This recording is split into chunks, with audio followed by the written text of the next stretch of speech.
Welcome back to Your 1230, the only podcast where our guests tell their story with the help of 12 questions in just 30 minutes. I'm your host, Mike Salitro, and tonight we are thrilled to be joined by Matt Pezon. Matt and his wife, Anna, buy, renovate, and hold single family and small multifamily properties for the long term in the greater Lehigh Valley region. They have 3 children under 3 years of age, and Matt has worked for 12 years as a chemical engineer before a recent career change to full-time real estate investing. He completed his master's in international management at IE Business School in Madrid as a Fulbright Scholar in 2013. And since 2014, they've been buying and operating rental properties primarily in Allentown, Pennsylvania. Outside of investing, Matt enjoys maintaining his Spanish language skills, spending time with his family, and playing the guitar and violin. Matt, welcome. We are really excited to be speaking with you. Mike, it's an honor to be here. Thank you. Well, thank you. Thank you for saying that. So many places to start. I'm going to go with kind of the obvious one. The transition from chemical engineer to real estate investor. How did that happen? And how was it helpful to have the skills of an engineer beforehand? Well, it was an overnight transition, 13 years in the making. So Nice. I graduated from engineering school in 2010, and at the time, my first boss, it was difficult times in the economy. I was lucky to get a job for a big chemical company, and he told me I was the worst employee he ever had, and the company should get rid of me. And at Okay. that point, I knew that I need to find entrepreneurship or find something else. And so I went to business school. I did a Fulbright scholarship, and I learned about business. And at that point, I started buying houses. It was 2014, and one house at a time. That's what I did, and I side hustled for about 10 years, and used my skills in my chemical engineering profession, a lot of the rules and some of the analysis and different things, and transitioned to real estate, just one house at a time. I like that approach, and I'm certainly going to ask you about all that. But I do feel obligated to ask, and hopefully it doesn't bring up too many bad stories or memories. But what made you the worst employee that your manager or boss had ever witnessed before?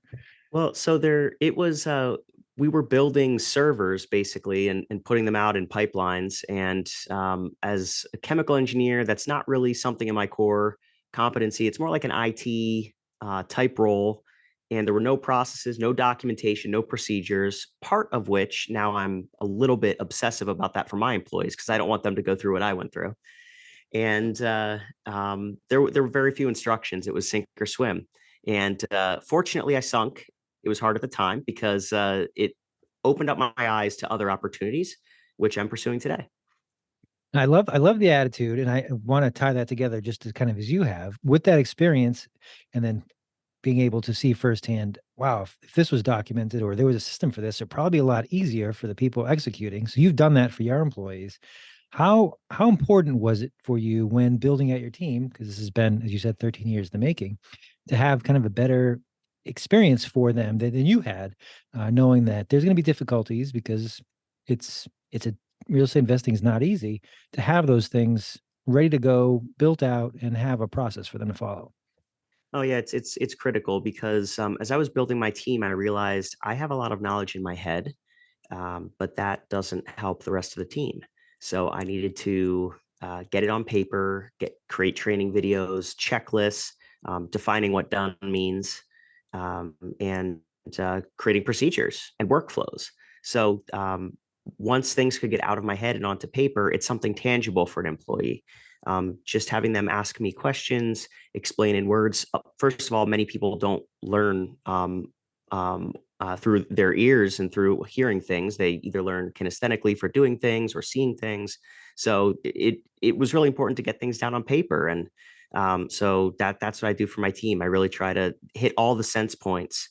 I do trainings with the team. I create process maps, written documents, and videos with explanations.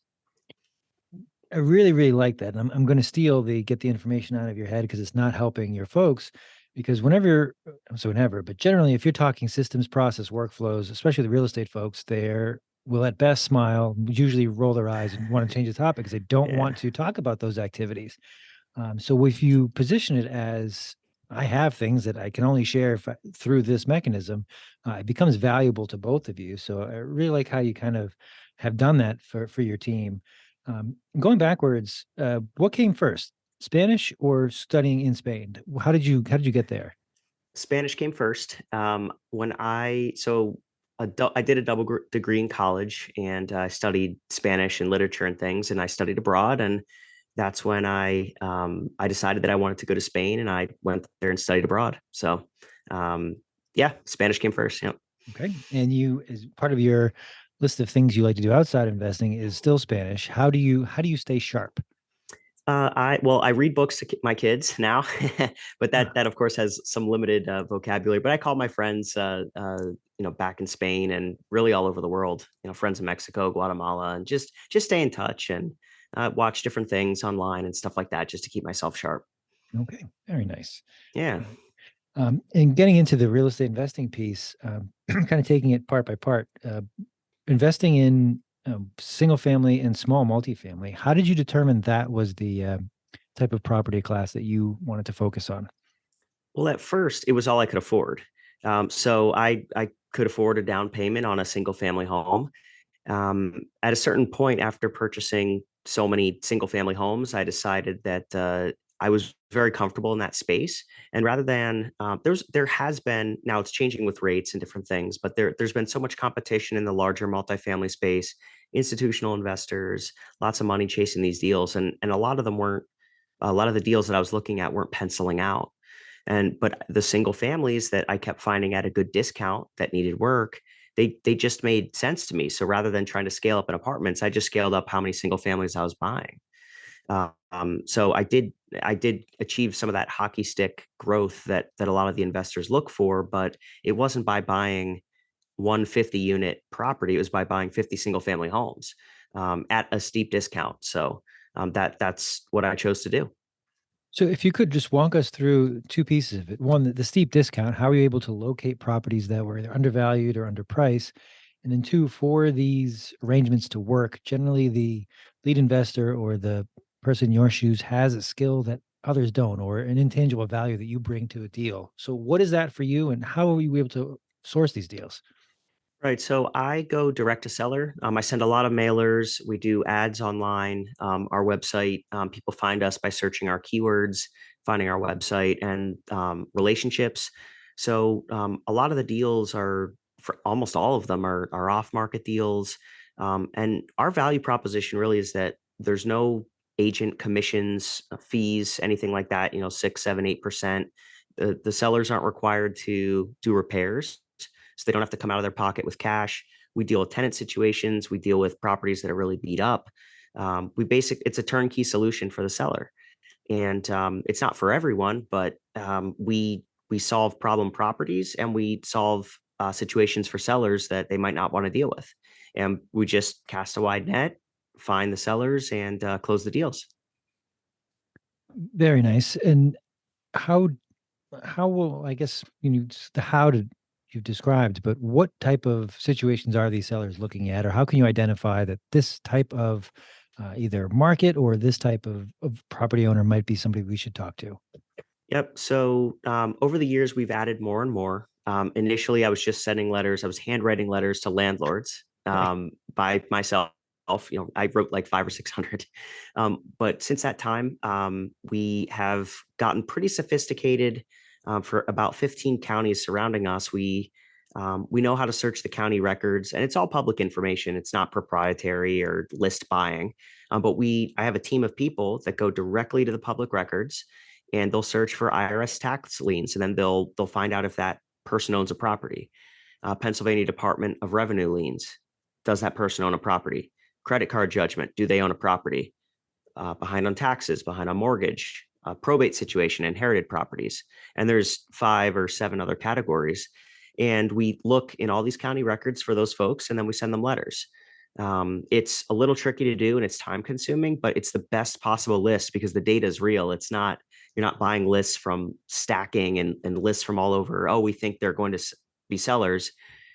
We know that the person's behind on their mortgage or their taxes. We know it's true. It's right here. So, and then we contact them, and we have different cadences for types of letters that we send for different situations. And it's just been built up that way over 7 or 8 years. That's a wonderful process that you describe, and I know. want to follow up on a couple of things there. First, I know I laugh when you mentioned handwriting 5 to 600 letters, but I think if even from listening to this conversation, that your work ethic and your intelligence kind of just jumps off the page or off the screen here. I think that's clear because for somebody to sit down and do that, you have to be committed. You have to know what to write. And you have to really have something of value to offer to make that worthwhile, and to turn that to where you are now with a providing a turnkey system for somebody who needs to sell, but having the back end or the infrastructure on your side to have the solutions for their problem properties, and that is a process. So I guess what I'm trying to say here is that there's been a lot of things that you have tried, probably perfected, tried, failed, and thrown out. Um, what has been a learning of yours that you try to instill for someone who's working with you or as part of your team? Oh my gosh, there's so many learnings, and I've made so many mistakes. Contractor management is huge. When you buy a property, the deal can look great on paper, but then you actually have to do the things that you are promising to the seller that you would do. It could be the repairs, or it could be dealing with a difficult situation. So, the contractor management piece is always tricky. Making sure that it's project management, the project's done on time, on budget, on schedule, budget, time, quality, all those things, and getting the contractors in line to do what they need to do. I mean, I've lost deposits. I've had contractors uh, mess up projects, not tell me that the oil tank needed a delivery, and then the pipes burst and ruin all the flooring, drinking on the job. I mean, all the things, right? All the mistakes. So, um, constant oversight and care is needed, and that's one of the things that we're really trying to dial in now, with a bunch of our contractors, because we're growing, so we need those reliable folks behind us to do the work and make those properties productive again. So as you describe this, you making it real estate investing sound something that is both attainable but very difficult, because what you're doing is a difficult service to provide. The things are not necessarily hard, but if you're not done properly, it's impossible to turn a profit. Real estate investing is one of those things that people like to say they do or want to get involved in. But if you are not good at it, it becomes apparent, or you can lose a lot of money very quickly in this. Um, so I guess my question here is how have you have the contractors obviously that have had a spotted history as you got to go through it, but how do you tell someone who might want to get started, or how do you help somebody say, look, you need to know this before you start, or if you want to invest anything in real estate, here's something that you need to walk in with your eyes open.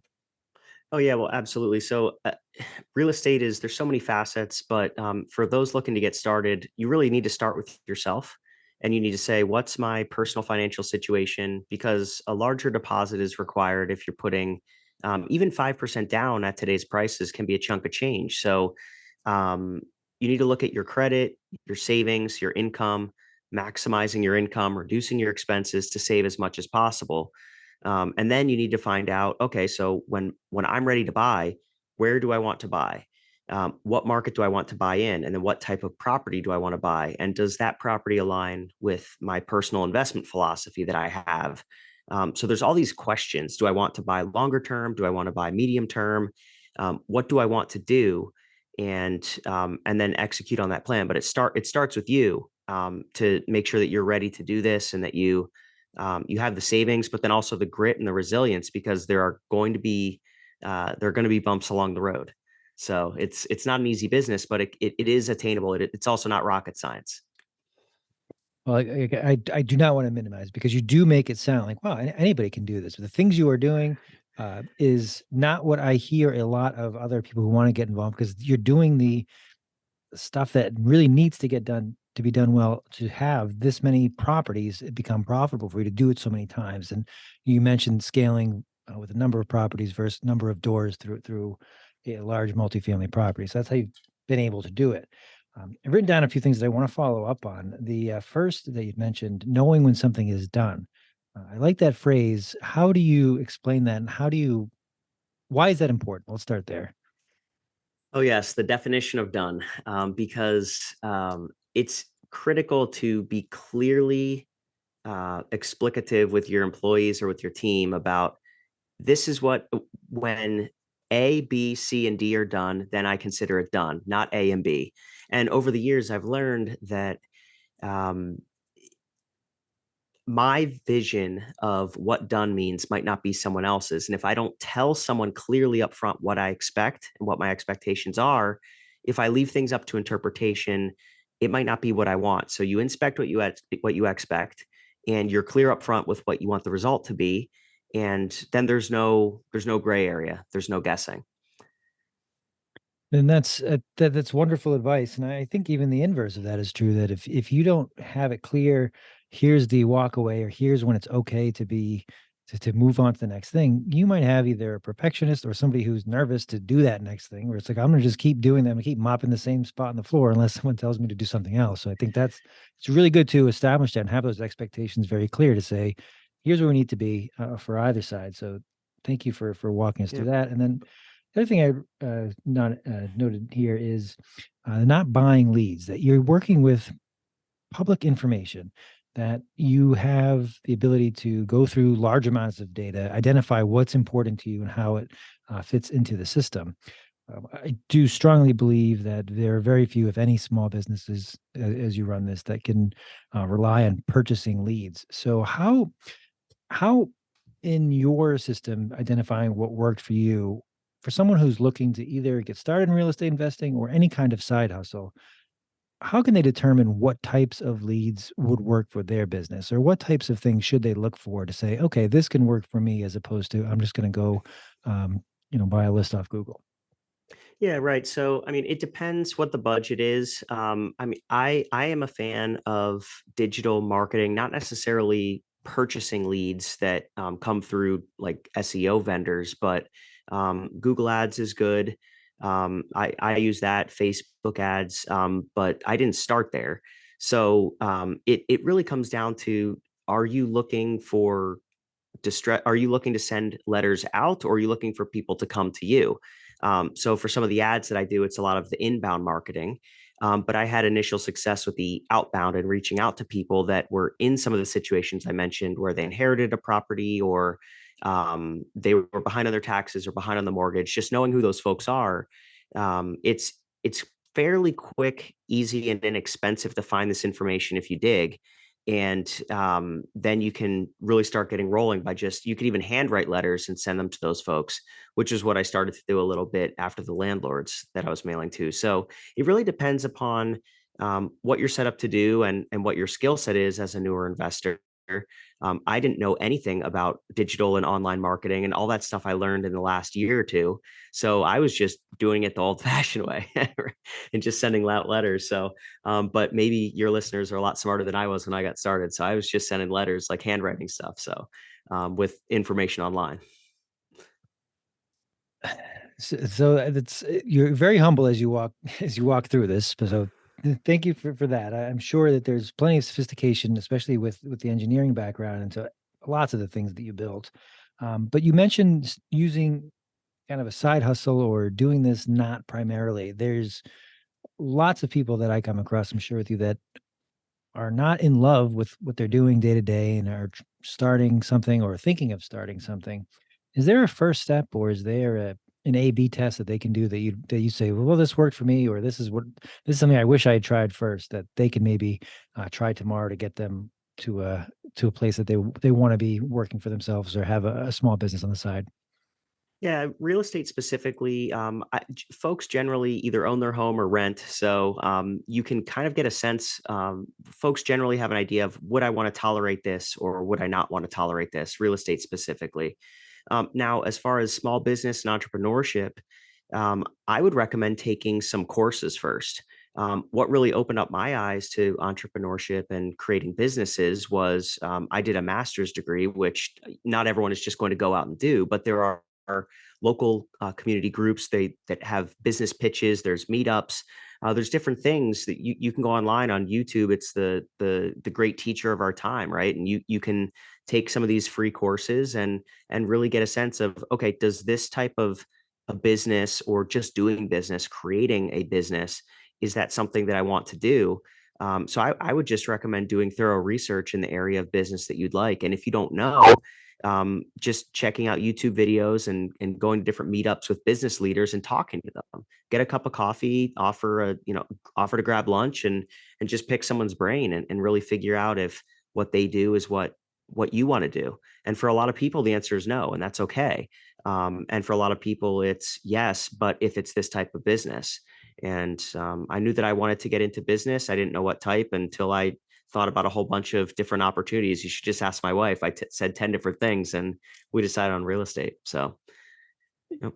You're spot on that. Getting started is the most important piece. And then first part there sometimes is talking to somebody who is one step, two step, 10 steps ahead, or doing that thing, saying, hey, what is that like? And most people will take you up on that as long as you're not too strange or too Yeah. out of left field with that. But I'm glad you mentioned your wife, because that's kind of where I want to end. You started there, that you worked together in this venture. Was that always the plan, or how did that start? So we met, and I had just come back from Spain. We met here in the States, just through our college friends. And I was looking to get into real estate, and she was very supportive the whole time of going to early morning breakfasts. I was involved in an investor group, and we'd go around at the time looking at foreclosures that they don't really exist anymore today. And she was very supportive, and we would go out on weekends painting and doing renovations. We renovated 3 apartments, nothing major, paint and some minor things, cleanups, and she was just always very supportive. And we knew, we saw just working together, physically painting, that hey, we could probably make something of this. We knew we didn't want to be painting forever, but just having that opportunity, that experience to work side by side and do different things in the houses together made us realize, like, hey, we could make this work, both for the houses and hey, look, with each other, right? Because we both saw the potential in the business. That's a good origin story to kind of start there and then and build up and then have what you guys have been able to accomplish together. That's it's really great. The other piece of the family is that there are small children. How Right. working together with a time intensive, or at least a job that can require a lot of focus and not your traditional 9 to 5, and then having both of you in it, how do you balance what's important for each of you and making sure that what needs to get done with work does get done with work? Well, balance is the key, because it's a constant balance. It's not just every day doing the same thing. If the kids need more attention, at a certain point, maybe I need to sign out earlier, but then I can come back on later. So it's just a constant balance and specializing as well, because my wife spends a lot of the time with the kids.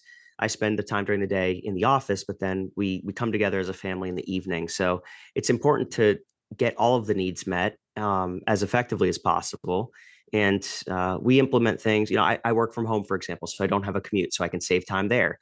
I have an assistant who helps me respond to emails, so I don't get stuck doing that late at night. So all these kind of like hack. I don't like the word hack, but a lot of these kind of time savers that we can implement, we try to, so that we can maximize the time that we're together and reduce some of the low value work, so that we can maximize the time as a family and doing the highest value tasks in the business. That's the thing right there, is understand where your time is best spent, do those things, figure out what you can get off your plate, and delegate where you can. Love it. Yeah. Um, Yeah. where can our The small hinges swing the big doors, right? So you have to know what the small hinge is that will swing the whole door, so that you can maximize your leverage. Going to steal that as well. Thank you, Matt. Where can our listeners find you, or connect with you to to learn more? Yeah, sure. So my website, pezonproperties.com.